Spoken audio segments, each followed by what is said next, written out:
Slika govori sve, mislim da nije potrebno previše pričati. Kao što je Marko rekao, kao da se nalazimo u Švajcarskoj.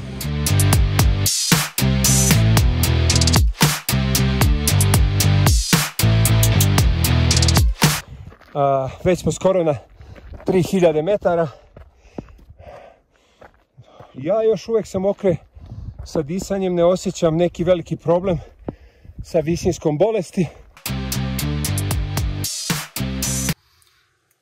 Au, Stigo smo. opet smo se.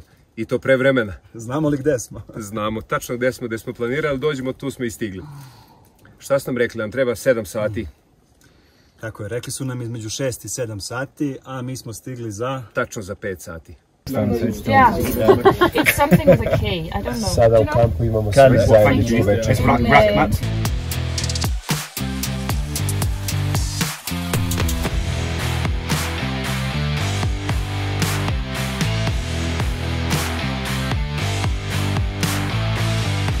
Evo nas samo 100 metara od vrha.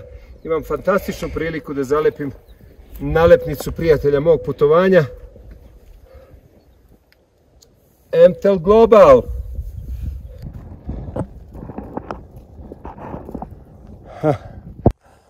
Sneg. Stine, to je to. Evo nas. Ovo je bilo nešto što se pamti ceo život.